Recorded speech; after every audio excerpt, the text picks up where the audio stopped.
Hi friends, welcome back to Vijis School Cooking. எல்லாரும் எப்படி இருக்கீங்க? சேஃபாக இருக்கீங்களா?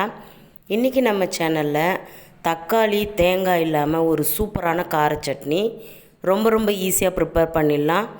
ரொம்ப டேஸ்ட்டாகவும் பண்ணலாம்.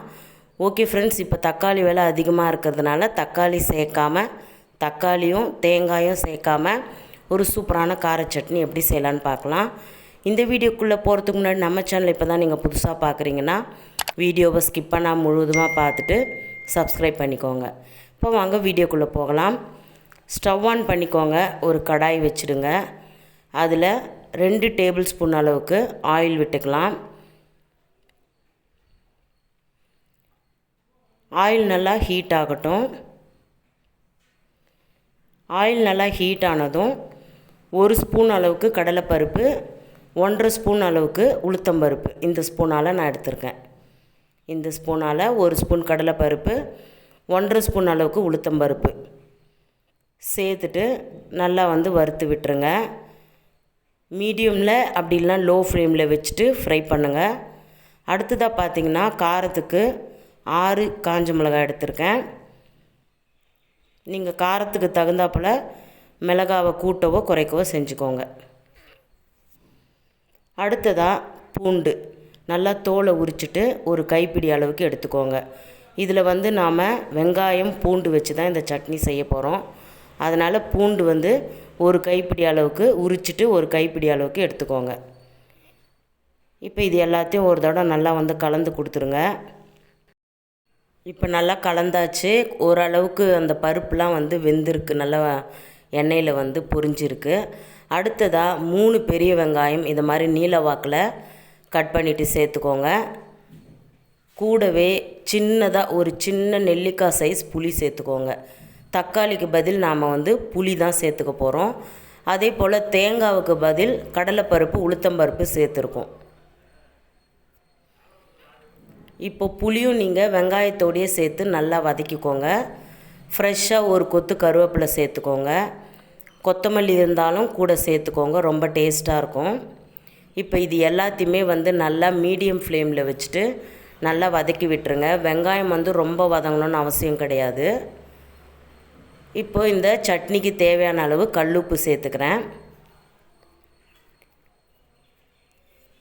உப்பு உங்களுக்கு தேவையான அளவுக்கு நீங்கள் சேர்த்துக்கலாம். சேர்த்துட்டு எல்லாத்தையுமே நல்லா வதக்கி விட்டுருங்க.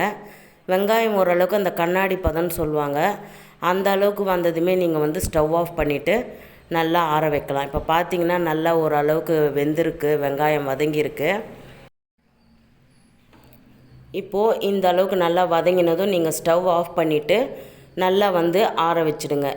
சட்னி எப்பயுமே நல்லா ஆறுனதுக்கப்புறம் அரைச்சாதான் அந்த டேஸ்ட் அப்படியே நம்மளுக்கு கிடைக்கும்.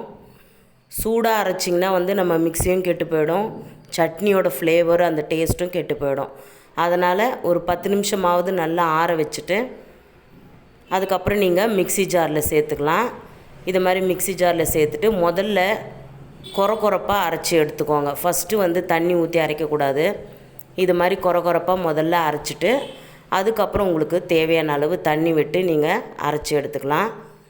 இந்த சட்னி பார்த்திங்கன்னா கொஞ்சம் கொரப்பாக இருந்தால் அந்த பருப்பெல்லாம் நம்ம வாயில் கடிப்படும்போது ரொம்ப டேஸ்ட்டாக இருக்கும். அதே சமயம் அந்த மிளகாலாம் நம்ம போட்ட மிளகா, அதே மாதிரி கருவேப்பிலை, இது எல்லாமே ஒரு ரெட்டு பச்சை கலரில் ஒரு கலர்ஃபுல்லான சட்னியாக நம்மளுக்கு பார்க்குறதுக்கே நல்லா தெரியும். இந்த மாதிரி அரைச்சிட்டு நான் ஒரு பவுலில் மாற்றி வச்சுட்டேன். இப்போ இதுக்கு தாளிப்பு பார்த்துடலாம். நம்ம எதில் இந்த வெங்காயம்லாம் வதக்கணும் இல்லைங்களா, அதே கடாய் தான் நான் வச்சுருக்கேன். அதில் மறுபடியும் ஒரு 2 ஸ்பூன் அளவுக்கு எண்ணெய் விட்டுக்கோங்க. எண்ணெய் நல்லா ஹீட் ஆனதும் 1 ஸ்பூன் அளவுக்கு கடுகு, 1 ஸ்பூன் அளவுக்கு உளுத்தம்பருப்பு, ஒரு காஞ்ச மிளகாய் 2ஆக கிள்ளி வச்சுருக்கேன், ஒரு கொத்து கருவேப்பிலை, இது எல்லாத்தையும் சேர்த்துட்டு நாம் பொரிய விட்டு தாளித்து நம்ம சட்னியில் கொட்டிடலாம். உங்களுக்கு பெருங்காயம் பிடிச்சிருந்தா, அந்த ஃப்ளேவர் பிடிச்சிருந்தா ஒரு சிட்டிகை அளவுக்கு பெருங்காயம் கூட சேர்த்துக்கலாம். ரொம்ப டேஸ்ட்டாக இருக்கும். தக்காளி இல்லாமல் தேங்காய் இல்லாமல் ஒரு சூப்பரான கார சட்னி நாம் ரெடி பண்ணிட்டோம். அதுவும் இப்போ தக்காளி விற்கிற விலைக்கு நம்ம தக்காளி ஒன்று தான் போட்டு செய்ய முடியும். ஒரு குழம்புக்கு ஒரு தக்காளி போட்டு செய்கிறதே பெரிய விஷயமா இருக்குது இப்போது. அதனால் தக்காளி இல்லாத ஒரு கார சட்னி சிம்பிளாக வீட்டில் ரெடி பண்ணியாச்சு. ஸோ நீங்களும் ட்ரை பண்ணி பாருங்கள். கமெண்ட்ஸில் எப்படி இருந்துச்சுன்னு என்கிட்ட ஷேர் பண்ணிக்கோங்க. அண்ட் இந்த சட்னியில் வேறு எதனா சேர்க்கணும், வேறு எதனா பொருள் சேர்த்து அரைச்சா நல்லாயிருக்கும் அப்படின்னு நீங்கள் நினச்சிங்கன்னா அதையும் என்கிட்ட கமெண்ட்ஸில் ஷேர் பண்ணிக்கோங்க. ஓகே ஃப்ரெண்ட்ஸ், கண்டிப்பாக இந்த சட்னி வந்து இட்லி தோசைக்கு ரொம்ப ஆப்டாக இருக்கும், ரொம்ப டேஸ்ட்டாக இருக்கும்.